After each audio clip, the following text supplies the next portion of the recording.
வலினம் voice நேயர்கள் அனைவருக்கும் வணக்கம். உலகெங்கும் வாழும் தமிழ் சொந்தங்கள் அனைவருக்கும் வணக்கம்.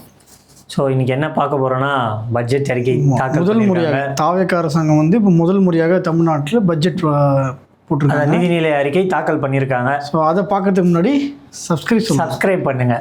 ஒரு வீடியோக்கும் சொல்லுவோம் இனிமேல். ஸோ சப்ஸ்கிரைப் பண்ணுங்கள், கமெண்ட் பண்ணுங்கள், உங்கள் கருத்துக்களை லைக் பண்ணுங்கள் வீடியோ பிடிச்சிருந்தா. ஸோ இந்த பட்ஜெட் அறிக்கை அப்படின்னு பார்த்தீங்கன்னா ஒன்றும் இது ஃபுல்லாக பார்த்தோம் முடிஞ்ச அளவுக்கு. ஆனால் நிறைய பேர் மாற்றிருக்காங்க. எப்படின்னா இப்போ அப்படியே திராவிட கட்சிகள் பண்ணுற பட்ஜெட் அப்படியே பேர் மாற்றிருக்காங்க. ஆனால் நிறைய வரவேற்கத்தக்கதும் இருக்குது, புதுசாகவும் இருக்குது, விமர்சனத்துக்குரியதும் ஒன்று ரெண்டு சிலது இருக்குது. ஓகே, இப்போ முதல்ல வந்து எந்த இதெல்லாம் நம்ம வரவேற்கலான்னு பார்த்தீங்கன்னா, இப்போது நம்ம சாலை அப்படின்னு ஒரு செயலி, ஒரு ஆப்பு, அதில் பார்த்தீங்கன்னா ஃபோட்டோ எடுத்து போட்டோம்னா, அதாவது குண்டு குழியமாக இருக்குது இன்னும் எங்கள் ரோடு எங்கள் ஊரில் அப்படின்னு ஃபோட்டோ எடுத்து போட்டால் அது வந்து அவங்க கவர்மெண்ட் சரி பண்ணி கொடுப்பாங்க. அப்படி ஒரு செயலியை கொண்டு வராங்க. நான் தினமும் எடுத்து போடுவேன். ஆமாம், ஆனால் அவங்க ஸ்டோரேஜ் 10 மந்தம் தெரியல. ஏன்னா அந்த அளவுக்கு ரோடுகள் குண்டு மூலியமாக தான் இருக்கு. தடுக்கிறதுக்காக தான் இனிமேல் அதாவது எப்படின்னா போட்டுட்டு பிரச்சனை இருக்கா இல்லை இருக்கிற பிரச்சனையை எடுத்து போடணுமா அதெல்லாம் இன்னும் தெளிவாக அவங்க கொண்டு வருவாங்க. ஓகே, அப்புறம் இது வந்து ஓகே தான், நல்ல திட்டம் தான், நல்ல வரவேற்கத்தக்க. இதுக்கு முன்னாடி அரசாங்கம்லாம் ரோடு போலன்னு சொன்னா கூட கண்டுக்கவே மாட்டாங்க. எங்கள் ஊரில் ஒன்று பண்ணுவாங்க, தார் ரோட்டில் ஜல்லி வெள்ளை ஜல்லி இருக்குல்ல அதை கொட்டிட்டு தார் ஊற்ற மாட்டாங்க, செலவாயிடும்ட்டு அந்த தாரை இந்த பெயிண்ட் டப்பா அதில் டின்னில் விட்டு பெயிண்ட் அடிப்பாங்க, அது ஃபோட்டோ எடுத்துகிட்டு போயிடுவாங்க. சாயந்தரம் அந்த மண்ணெல்லாம் வெளியே போயிடும். ஸோ இவங்க இந்த மாதிரி ஃபோட்டோ நம்ம அனுப்புகிறோன்னு வச்சிங்களேன். இப்போ ரோடு போட்டுட்டாங்க, ஏன்னா சாலைக்காக ஒதுக்கி இருக்கிறாங்க இப்போது இதுக்காக அந்த பட்ஜெட்டில்.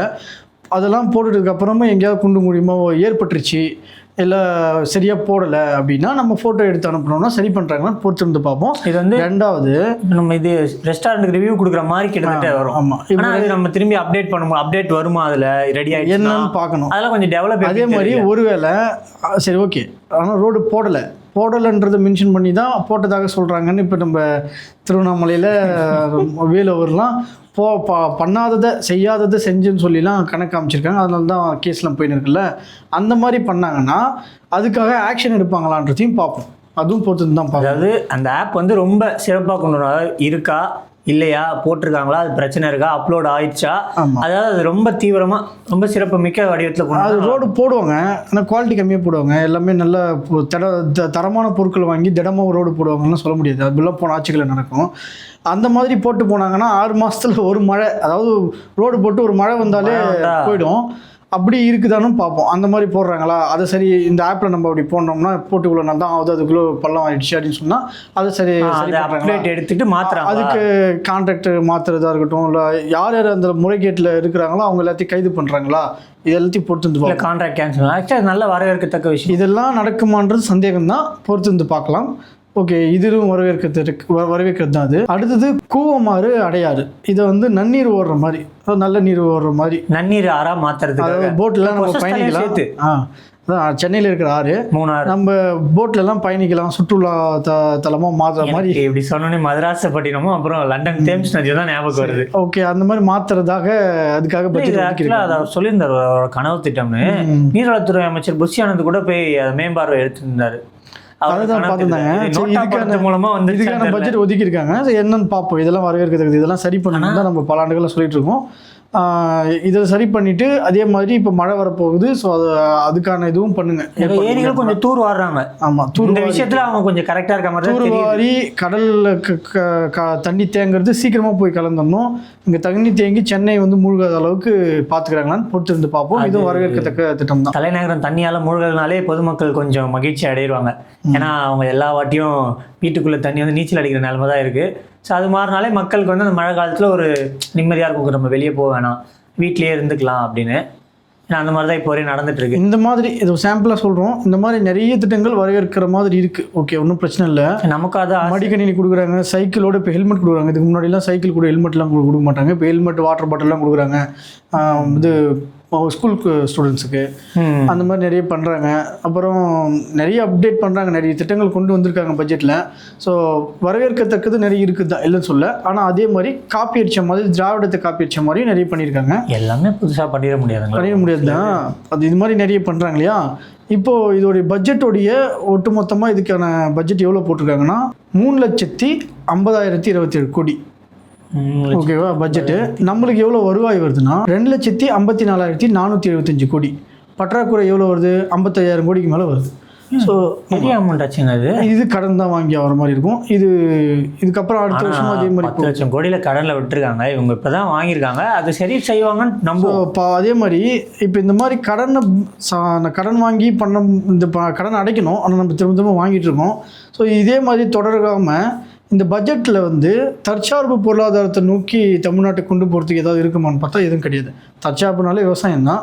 விவசாயமே எதுவுமே இல்லை பட்ஜெட்டில். அடுத்த பட்ஜெட்டில் கொண்டு வராங்களான்னு தெரியல. விவசாய கடன் தள்ளுபடியும் முழுமையாக பண்ணுவாங்கன்னு பார்த்தா அதுவும் கிடையாது. ஆனால் ஆடு மாடு வெற்றி ஆடு திட்டம், அது இன்னும் 30,000 பேருக்கு ஆடு கொடுக்குறாங்களா மகளிருக்கு. ஒரு 5 ஆடு ஒரு ஆளுக்குன்னு ஆட்டுக்குட்டி தான். ஆடு கொடுக்க மாட்டாங்க, ஆட்டுக்குட்டியை வளர்த்துக்கணும். ஆடு வளர்ப்பு திட்டம். ஸோ அது கொடுக்குறாங்களாம். அவ்வளோ இப்போ 1.5 லட்சம் ஆடு, 1.5 லட்சம் ஆடுலாம் அது எவ்வளோ ரேட்டு போகும். ஸோ இங்கே ஆடுன்றது பற்றாக்குறை தான். அதனால தான் கறி விலைலாம் 1000 ரூபாய்க்கு மேலே விற்கிது ஆட்டுக்கு. ஸோ அதனால் அதுவும் குட்டியாக 1.5 லட்சம் ஆடு கிடைக்குமான்னு பார்த்தா தெரில. அது நீங்கள் என்ன ப்ரீடிங் பண்ணி தான் கொடுக்குற மாதிரி இருக்கும். ஆமாம், பற்றாக்குறையாக இருக்குமான்னு தான் நான் இல்லை வெளி மாநிலத்துலேருந்து கூட வாங்கலாம். நம்ம இப்போதைக்கு இருக்க நிலைமை மேபி இருக்கலாம். சரி வெளியிலேருந்து ஏற்றுமதி பண்ணுவோம் அப்படின்னு சொல்லிட்டு வெளிமாநிலம் தான் வாங்கினாங்க போன அரசாங்கம். வெளி மாநிலங்கள்லேருந்து ஏற்றுமதி பண்ணி இருக்கணும். ஆனால் வெள்ளாடாக கொடுக்கணும். அதாவது கருப்பு கலர் ஆடு இருக்குல்ல, அதுதான் வெள்ளாடணும். வெள்ளாடு கருப்பாடுனா அந்த காமெடி, இது வெள்ளாடா கருப்பாடா வெள்ளாடா ரெண்டுமே எங்களுக்கு தாங்க. அதாவது செம்மறி ஆட்டை கொடுத்துடக்கூடாது, வெள்ளாடு கொடுக்கணும். அதுதான் நம்ம நாட்டு இனம். அதுதான் நம்மளுக்கு சீதோஷண நிலைக்கெல்லாம் செட் ஆகும். இல்லை செம்மறி ஆடுனா பட்டுன்னு போட்டுக்குன்னு போயிடும். ஓகேவா, வெயில் அதிகமாக அடித்தாலும் மழைக்கோ தாங்காது. என்ன கொடுக்குறாங்கன்றதை பார்ப்போம். இது அதே மாதிரி இலவசமான அந்த இலவசம் திட்டங்கள் இருக்குது பார்த்தீங்களா, அது அப்படியே திராவிட ஆட்சியை தொடருது. நிறைய இலவச திட்டங்கள் தான். இவங்க அறிக்கையிலேயே, தேர்தல் அறிக்கையிலேயே நிறைய இலவசத்தை கொடுக்குறேன்னுங்கிறாங்க. அதில் சிலது மிஸ்ஸும் பண்ணிட்டாங்க. அதாவது இப்போ கொடுக்காம அடுத்தது கொடுப்பாங்கன்னு தெரில. 2,500 மகளிர் உரிமை தொகை இருக்குல்ல, அது ஒன்று. அப்புறம் இந்த சூப்பர் 6 6 சிலிண்டர், அதுக்கு நம்ம ஊருக்கு இப்போ வரதுலேருந்து வரதில்லை, பண்ண முடியும். அதுதான் யோசிச்சு சொல்லணும். அதுக்கப்புறம் வேலையில்லா பட்டதாரிக்கு சும்மா உட்காந்துக்கிறவங்களுக்கு நான் 4,000 ரூபாய் கொடுத்து உதவி பண்ணுறேன் வேலை கிடைக்கிற வரைக்கும்னு ஒன்று சொல்லியிருந்தாரு. எனக்கும் இல்லைங்க, கொடுத்தா நல்லாயிருக்கும். ஓகே, அதான் அப்படி பார்த்தா எனக்கும் தானே, நானும் 2 பேரும் இதுதான் வேலை, இப்போதைக்கு இதான் வேலை போயிட்டு இருக்கு. நம்ம சேனல் சார்பாக இந்த கோரிக்கை முன் வைக்கிறோம். சரி ஓகே, இப்படி இருக்கு இல்லையா. ஆனால் இது கொடுக்கல, அதான் யாருக்குமே கொடுக்கல, அது பட்ஜெட்டில் போடல. அப்புறம் ஆனால் அண்ணன் சைடு, தாய் மாமன் சைடெலாம் அதுக்கெலாம் அறிவிச்சிருக்காங்க. ஸோ இந்த மாதிரி இலவச திட்டங்களும் நிறைய இருக்குது. இப்போ இலவச திட்டங்கள்ன்றத எனக்கு தெரிஞ்சு நம்ம தமிழ்நாட்டில் அது முற்றிலுமாக தவிர்க்கிறது நல்லது. இலவசம் பண்ணுறது, இலவசத்துக்கு பதிலாக அவங்க சுய தொழில் செய்கிற மாதிரியும் கடன் உதவி செய்கிற மாதிரியும் பொருளாதாரத்தை முன்னேற்ற மாதிரி, முக்கியமாக விவசாயத்தை சார்ந்து பொருளாதாரத்தை முன்னேற்ற மாதிரி கொடுத்தா நல்லது. அந்த மாதிரி திட்டங்களுக்கு பட்ஜெட் ஒதுக்கி அதை மையப்படுத்தி நம்ம தமிழ்நாட்டை முன்னேற்றிட்டு போனோம்னா வருவாய் ஈட்டுவாங்க, மக்கள் வரி கட்டுவாங்க. என்னை பொறுத்த வரைக்கும் என்னென்னா, விவசாயிகள் நம்ம வரி கட்டணும், வருவாய் வரி கட்டணும், இன்கம் டேக்ஸ் கட்டணும். அதாவது இப்போ பெரிய பெரிய பணக்காரங்க கட்டுவாங்க, அந்த மாதிரி லட்சக்கணக்கில் சம்பாதிக்கிறவங்க தான் வரி கட்டுவாங்க. ஓகேவா, விவசாயிகள் வரி கட்டுற அளவுக்கு இல்லை. ஆனால் நம்ம தமிழ்நாட்டில் இன்னும் வருங்காலத்தில் விவசாயிகள் வந்து வரி கட்டணும், இன்கம் டேக்ஸ். அந்த அளவுக்கு மாதம் 10 லட்சத்துக்கு மேலே சம்பாதிக்கணும், மாதம் 1 லட்சம் சம்பாதிக்கணும். அப்படி சம்பாதிச்சா தான் வரி கட்ட முடியும். அந்த அளவுக்கு பொருளாதாரத்தை முன்னேற்ற அளவுக்கு திட்டங்களை கொண்டு போவோன்னா அந்த மாதிரி எதுவுமே கிடையாது. இந்த 5 வருஷத்தில் அப்படி கொண்டு போவாங்களான்றதையும் சந்தேகமாக தான் இருக்குது. ஏன்னா இவங்களுடைய தேர்தல் அறிக்கையில் அது சார்ந்து கிடையாது. இந்த இதில் வந்து ஆனால் இந்த பனை மரத்துக்கான இது கொடுத்துருக்காங்க, தனியாக ஏற்படுத்துகிறேன்னு சொல்லியிருக்காங்க. ஸோ பனை வளர்ப்புக்கு அதை நம்ம வரவேற்கலாம். இந்த மாதிரி வரவேற்கிறதும் இருக்குது, விமர்சிக்கிறதும் இருக்குது. அப்படி இவர் ஆட்சியே எப்படி தான் இருக்குது, நல்லதும் சிலது பண்ணுறாரு, நம்ம சரி நல்லது பண்ணுறாருன்னு பார்க்கதான் இருக்குது. அதே மாதிரி இந்த கனிம வளங்களை பிற மாநிலத்துக்கு போகிறத தடுத்தாரு. ஓகே, அதே வேற ரூட்ல போகணும். அதே தனியார் கம்பெனிகளுக்கு இந்த அணுக்கனிம சுரங்கத்துக்கு அனுமதி கொடுக்குறாரு. ஒன்று நல்லது நடக்குது, சரி நல்லது பண்ணுறீங்கன்னு, இன்னொன்று பண்ணால் அப்படியே தவறாக தான் போகுது. இன்னொன்று ஏஐ டேட்டா சென்டர் எதுக்கு, அதெல்லாம் வந்து எவ்வளோ, அதாவது அந்த கூகுள் உருவான நாட்டிலே அதுக்கெல்லாம் தடை பண்ணி மக்கள் பெரிய அளவில் போராட்டம் நடத்தி இது வந்தால் நாடு பெருமளவில் சுற்றுச்சூழல் பாதிப்பு ஏற்படும் சொல்லி முன் வச்சிருக்காங்க. அதான் அதுக்கு அதிகமாக தண்ணீர் அதிகமாக செலவாகும். அதான் அப்படியே வந்தாலும் நம்ம ஊரில் கடல் நீரில் பண்ணுற மாதிரி இருந்தால் பிரச்சனை இல்லை. இப்போ நன்னீரில் பண்ணுற மாதிரி இருந்தால் நமக்கு குடிநீர் பற்றாக்குறை. ஸோ என்னன்னு பார்ப்போம். இந்த மாதிரி விஷயம்லாம் தேவையில்லை, ஆனால் அது கொண்டு வராங்க. சரி, அதனால் என்ன நடக்குதுன்னு தான் பார்ப்போமே. இவங்க இப்போ தான் புதுசாக ஆட்சிக்கு வந்திருக்காங்க, இவங்க பட்ஜெட்டும் புதுசாக போட்டிருக்காங்க. இதோட இம்பேக்ட் என்ன வருதுன்றதை நம்ம பார்த்துட்டு தான் பேச வேண்டியதாக இருக்குது. இப்போ டிஎம்கேனா உன் பட்ஜெட்டே ஒன்றும் இல்லையா, ஒன்று 1008 இது ஆதி காலத்துலேருந்து பார்த்துட்டு இருக்கிறோம், நீங்கள் 50 வருஷமாக பார்த்துட்டு இருக்கிறோம் அப்படின்னு சொல்லிட்டு போயிடலாம். ஆனால் இவங்கள்ட்ட வந்து பார்த்து தான் நம்ம என்னென்னு பார்த்துட்டு தான் எதிர்பார்ப்பு இருக்குது, என்ன பண்ணுறாங்கன்னு மக்கள் பார்த்துட்டு தான் பேச வேண்டியதாக இருக்கும் ஒன்றுத்தையும்.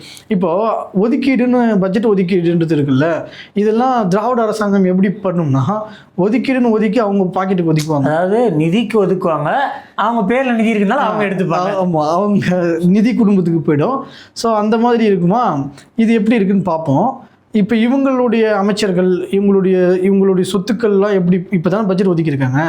இப்போ இதுக்கு முன்னாடி எதுவுமே பண்ண முடியாது, பெருசாலாம் ஆட்டை வருமானம் இருந்திருக்காது. ஸோ இதுக்கு மேலே வந்து ஒவ்வொரு துறைக்குமான பட்ஜெட் ஒதுக்குனதுக்கப்புறம் ஒவ்வொரு துறைக்கும் பலாயிரம் கோடி போயிட்டு கோடி கணக்கில் ஒதுக்கிட்டு போகும்.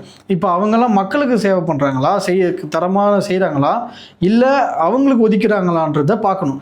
ஒவ்வொரு அமைச்சர்களுமே சொத்து சேர்க்குறாங்களா, தனிப்பட்ட ரீதியான அவங்களுடைய முன்னேற்றத்தை பார்க்கணும்.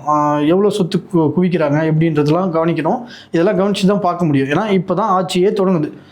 இன்னும் சொல்ல போனால் இது வரைக்கும் போயிட்டு இருந்தது, ஆட்சியை இவங்க கைப்பற்றிட்டாங்க, போயிட்டு இருந்தது. இப்போ பட்ஜெட் போட்டதுக்கப்புறம் தான் இவங்க ஆட்சியே ஸ்டார்ட் ஆகிற மாதிரி. இதுக்கப்புறம் தான் ஊழல் அப்படின்றது எப்படி அப்படின்னு பார்க்க. ஊழல் ஒழிப்புன்னு சொல்லிருக்காரு, இதுக்கப்புறமா தான் ஊழல் இல்லா ஆட்சியா, ஊழல் இதுலேயும் ஊழல் இருக்குமான்றதை நம்ம பார்க்க முடியும். வருங்காலத்துல தான் தெரியும். அதுக்கு அது இந்த மாதிரி இருக்கு. அதே மாதிரி இன்னும் பெருசாக லஞ்சத்தை ஒழிக்கணும்னு சொன்னவங்க அதுக்கான நடவடிக்கையை எடுத்த மாதிரி காமிக்கிறாங்க மீடியாவில். வாங்குறது குறைஞ்சது போதும். அதே மாதிரி இல்லை, வாங்கிட்டும் இருக்கிறதும் இருக்குல்ல. சரி, தைரியமா வாங்குறவங்க இருக்காங்க, கேட்டா கொஞ்சம் டைம் ஆகும், அதெல்லாம் அவ்வளோ சீக்கிரம் சரி பண்ண முடியாதுன்னு. இதான் எல்லாத்துக்கும் டைம்னு தான் சொல்லிட்டு இருக்காங்க. ஒரு 2-3 மாசம் தாங்க ஆயிருக்கு, பார்க்கலாம். அதான் ஒரு வருஷமா முழுசா முடிஞ்சா. இதை நிறைய அரசியல் விமர்சகர்களே சொல்றாங்க, ஒரு ஆட்சி அமைஞ்சாலுமே புது ஆட்சி அவங்க அதில் நின்று ஸ்டெடியாகி வரதுக்கே 1 வருஷம் கிட்ட ஆகிடும். 1 வருஷத்துக்குள்ளே பார்த்துட்டு ஓவராலாக அவங்க ரிவ்யூ மாதிரி படத்துக்கு பண்ணுற மாதிரி நம்ம பண்ணலாம். அதான் 1 வருஷத்தில் 1 வருஷம் லஞ்ச ஒழிப்புன்றதை பண்ண முடியும். ஆனால் இவங்க பண்ணுறாங்களான்றதை பார்க்கலாம். அதே மாதிரி அதான் நம்ம சொன்ன மாதிரி பொருளாதாரத்தை முன்னேற்றத்துக்கான திட்டங்கள்ன்றது பெரிய அளவில் இல்லை. இலவசங்கள் இருக்குது. அதுக்கப்புறம் ஏற்கனவே திராவிட ஆட்சிகள் பண்ணது இருக்குது, அதை பேர் மாற்றிருக்கிறாங்க, எல்லாத்துலேயும் வெற்றின்றது சேர்த்துக்கிறாங்க. அந்த மாதிரி இருக்குது. அது மாதிரி தான் போயிட்டுருக்கு. ஸோ இன்னும் ஒரு எப்படி சொல்கிறது, ஒரு ஃப்ரெஷ்ஷாக ஒரு உண்மையிலேயே அடிப்படை மாற்றத்துக்கான ஒரு பட்ஜெட்டாக இருக்குமான்னு பார்த்தா இல்லை. அந்த எதிர்பார்ப்பு இருந்தது. சொல்கிறது வந்து சுய உதவிக்குழு, கிராம சுய உதவிக்குழு, பெண் மகளிர் உதவிக்குழு, அதெல்லாம் இந்த மாதிரி வளர்க்கணும். அதெல்லாம் விட இன்னும் அதிகமாக இருக்கும். இன்னொன்று வரவேற்கத்தக்கது சொன்னால் முதியோர்களுக்கு மாவட்ட ரீதியாக முதியோர்களுக்கான மையம் வர்றது, அவங்களுக்கான ஆதரவு கொடுக்குறதுன்றது இருக்குது. சரி, அந்த மாதிரி ஏற்கனவே நம்ம பார்க்குறோம், நிறைய பேர் நம்ம காசு வாங்குறாங்கல்ல, கேட்டு அது கௌரவ குறைச்சல் தான் முதியோர்கள். ஆனால் சாப்பாட்டு வழி இல்லாமல் யாசகம் கேட்குறாங்க இல்லையா, அந்த மாதிரி முதியோர்களில் அதுக்குன்னு ஒரு குழு உருவாக்கி, ஹெல்ப்லைன் உருவாக்கி, அவங்க கால் பண்ணி யாராவது நம்மள்ட்ட கேட்கும்போது கால் பண்ணி இந்த மாதிரி இந்த இடத்துல இருக்கிறாங்கன்னு சொன்னோடனே அங்கே ஆள் அனுப்பி அந்த முதியோர் இல்லத்துக்கு போய் அவங்கள வச்சு நிறைய தொழிலெலாம் செய்யலாம். ஆமாம், கொஞ்சம் உழைப்பு. ஒரு படங்கள்ல வந்து சிறைச்சாலைக்குள்ளே இருந்தே அந்த மாதிரிலாம் இருக்குல்ல, அப்போ உழைப்பு கம்மியாக இருக்கிற மாதிரி இருக்கிற பண்ற மாதிரி, ரொம்ப எளிதளவில் இருக்கிற மாதிரி. ஆமாம், அந்த மாதிரி எளிமையான தொழில்கள் இது பண்ணி கவர்மெண்ட் இது பண்ணிட்டு அது மூலிமா வருமானம் அவங்களுக்கு வேலை செஞ்ச மாதிரி, ஒரு கௌரவமான வேலை செஞ்ச மாதிரி, சாப்பிட்ட மாதிரி இருக்கும். இவங்களுக்கு சாப்பாடும் போட்டு நிறைய நாடுகள் பண்றாங்க. இன்னொன்று, முதியோர்களுக்கு அந்த மாதிரி இப்போ வீட்டில் துரத்திட்டாங்க, இல்லை அவங்களுக்கு அதான் பிள்ளைகள் இல்லாதவங்களும் ஆதரிக்க இல்லை இருக்கிறவங்களும் அனுப்பிட்டாங்கன்னு வச்சுங்களேன். இந்த மாதிரி முதியோர்கள் வந்து இந்த மாதிரி இருக்கிறதுக்கு இப்போ அவங்க கௌரவமாக சாப்பிடுவாங்க, சம்பாதிச்சு சாப்பிட்ற மாதிரி. அதே மாதிரி அவங்களுக்கு சாப்பாடு மட்டும் தான் தேவை, வேறு எதுவும் தேவையில்லை. சாப்பாடு, தங்க இடம் இருந்தால் போதும். இதுக்காக ஒரு பெரிய செலவாகிட போகாது. இதில் வருவாய் ஈட்டுற மாதிரியும் பண்ணிக்கலாம். இந்த மாதிரி பண்ணுறாங்களான்னு பார்ப்போம். ஏற்கனவே இந்த அரசாங்கம்லாம் பெருசாக பண்ணுறதில்ல. ஆக்சுவலாக நான் ஒரு வீடியோவில் பார்த்துருக்கேன், வெளிநாட்டில் ஒரு நாட்டில் கவர்மெண்ட், அதாவது ஜெயிலில் சிறைச்சாலையில் வந்து ஒரு சைக்கிள் இருக்கும், சைக்கிளில் மோட்டர் இருக்கும், அது மாதிரி பேட்டரியில் கரண்ட் லைனுக்கு கனெக்ட் ஆகும். அவங்க வந்து எவ்வளோக்கு எவ்வளோ அந்த சைக்கிளை ஓட்டி கரண்ட் ப்ரொடியூஸ் பண்ணுறாங்களோ அவங்களோட ஆயுள் தண்டனையில் இல்லை அவங்களோட வருட தண்டனையில் குறையும் நாட்கள். இது மூலமாக கவர்மெண்ட்டுக்கு எலக்ட்ரிசிட்டி, ஜெயிலில் சோம்பேறியாக இருக்கிற மாதிரியும் இருக்காது. அவங்க வந்து மின்சாரத்தை உற்பத்தி பண்ண மாதிரி இருக்கும். அதே நேரத்தில் அவங்களோட ஆயுள் தண்டனை காலமே அதில் குறையுதுன்னு போது வரவேற்கத்தக்க விஷயமா இருக்கும். அந்த மாதிரி பண்ணுவாங்களான்றதை பார்ப்போம். இல்லை எதுவுமே இந்த திட்டங்கள்லாம் சொல்கிறதோடு மட்டும் இல்லாமல் செயலில் எப்படி இருக்குன்றது கண்காணிக்கணும், மக்கள் கண்காணிக்கணும். அதாங்க நம்ம வேலை அதுதானே. நம்ம என்ன பண்ணுவோம்னா சும்மா உட்காந்துருக்க மாட்டோம், என்ன பண்ணுறாங்கன்னு பார்ப்போம். பார்த்துட்டு கண்டிப்பாக விமர்சிப்போம். தவறாக போகும் பட்சத்தில் அதை கடுமையான விமர்சிப்போம். மக்களுக்கு எடுத்து சொல்லுவோம். மக்கள் எல்லாத்தையும் பார்த்துருக்க மாட்டாங்க வேலையை விட்டுட்டு. ஏன்னா அவங்களுடைய வேலை வேறு ஃபோக்கஸ். அதெல்லாம் எடுத்து சொல்கிறது நம்ம சேனல் வழி நம்ம இருக்குது, அதை சப்ஸ்கிரைப் பண்ணிக்கோங்க. ஓகே, மறுபடியும் ஒரு சப்ஸ்கிரைப். இந்த மாதிரி வந்து நம்ம சொல்ல போகிறோம். கண்டிப்பாக இவங்க ஆட்சியை நம்ம ரிவ்யூ பண்ணிட்டே தான் இருப்போம். ஒரு வருஷம் கழிச்சு அதனால பண்ணுவோம். 1 year ரிவ்யூ மட்டும் இல்லை, அதுக்கு அடுத்தது தான் 2 year ரிவ்யூ பண்ணுவோம். இல்லை நம்மள மாதிரி யூடியூப் சேனல்ஸ்லாம் ஃபோக்கஸ்டாக இவங்க என்னென்ன பண்ணுறாங்கிறது மக்கள்கிட்ட எக்ஸ்போஸ் பண்ணணும். சரியில்லைன்னா இந்த ஆட்சியை மாற்றணும். ஓகேங்களா? ஏன்னா மாற்றம்னு சொல்லிட்டு உட்காந்துட்டு பழைய ஆட்சி பண்ண மாதிரி பழைய ஆட்சியாளர்கள் செஞ்ச மாதிரி செய்யறதுக்கு எதுக்கு இவங்க மாற்றணும்? ஏன்னா இதில் அது பண்ணுறாங்களான்றதை பார்த்துருவோம். நான் சின்ன இருக்கு ஏன்னா பழைய கட்சிகள் இருந்தும் சில ஆட்களை கூப்பிட்டு அதுவும் நடந்திருக்குல்ல. அதனால நம்ம எனக்கு அவங்கள மேலே தான் நம்ம ஃபோக்கஸாக இருக்கணும். அதுலேயும் அமைச்சரவையில் முக்கியமாக அவங்க மேலே நம்ம கண்காணிச்சிட்டே இருக்கணும். அவங்கெல்லாம் என்ன பண்ணுறாங்க, அவங்களுக்கெல்லாம் சொத்து சேருதா, இருக்கிற சொத்தை விட அவங்க சொத்து குவிச்சிட்டு போகிறாங்களா என்னன்னு பார்க்கணும். கண்டிப்பாக இப்போ தானே பட்ஜெட் ஒதுக்கிறாங்க, இதுக்கு மேலே தான் சேவை செய்கிறாங்களா இல்லை நிதி ஒதுக்கி அதை அவங்களுக்கு குடும்பத்துக்கு ஒதுக்கிறாங்களா, அவங்க பாக்கெட் ஒதுக்கிறாங்களா, அந்த பழைய ஆட்சியாளர்கள் மாதிரி அப்படின்றது பண்ண மாட்டாங்கன்னு நினைக்கிறேன். அவ்வளோ பெரிய பார்க்கலாங்க, யாரையும் சொல்ல முடியாது. யாருமே இங்கே வந்து வசதியான குடும்பத்திலேருந்து இப்போ விஜய் அவர்களுக்கு ஆயிரக்கணக்கான கோடியில் சொத்து இருக்குது, அவருக்கு பண்ணணும்னு அவசியம் இல்லைன்னு கூட சொல்லுங்கள், அது ஓகே, ஒரு லாஜிக்கு. ஆனால் மற்ற யாருக்கும் பொருளாதாரம் பின்புலம் இல்லை. ஆனால் அடுத்த எலெக்ஷனில் செலவு யார் பண்ணணும்? அவங்க தான் பண்ணணும். அப்போ கட்சி ஒதுக்கீடு பண்ணுமான்றதுலாம் தெரியாது. அப்போது பார்க்கலாம். ஸோ அந்த செலவுக்கு இவங்க எப்படி பேலன்ஸ் பண்ணுறதுக்கு என்ன பண்ணுறாங்க. அதே மாதிரி எல்லாருக்குமே ஆசைன்றது வரும். கண்டிப்பாக அதிகாரம் போது இப்போ அதிகாரம் வந்ததுக்கப்புறம் ஆசை வரும். இதில் கொள்கை கோட்பாடுன்னு பிடிப்பு இருந்தால் வேணால் அந்த ஆசை இல்லாமல் இருக்கலாம். ஓகேங்களா? காமராஜர் ஐயா மாதிரி.